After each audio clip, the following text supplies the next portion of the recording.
if an investor invests as if the world is heading towards 1.5 degrees or attempts to drag the world onto that trajectory, in the likely event that global warming is much worse than that, they may have exposed their clients or beneficiaries to costs and risks through a suboptimal investment strategy.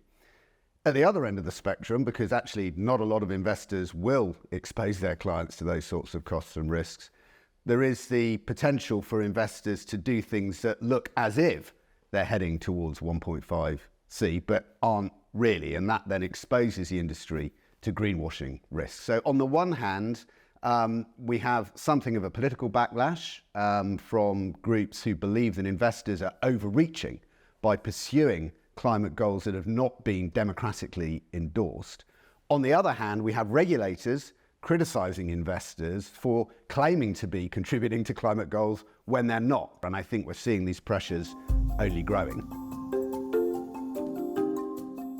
I think the first response that the investment community needs to undertake is really a realistic assessment of what the role of the investment community is going to be in the transition to net zero.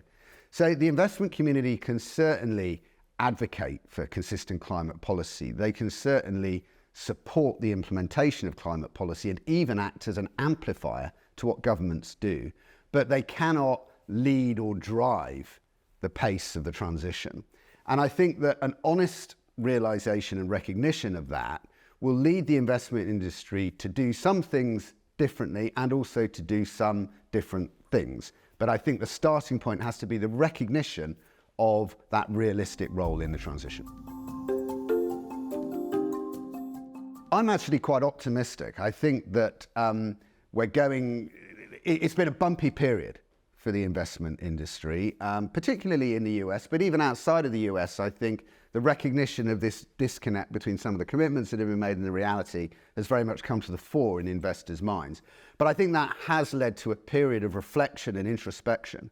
And I'm actually very hopeful that a critical mass of investors will, through adopting more modest goals that they pursue doggedly and with determination, actually end up achieving more than some of the slightly overblown rhetoric has led to in the past.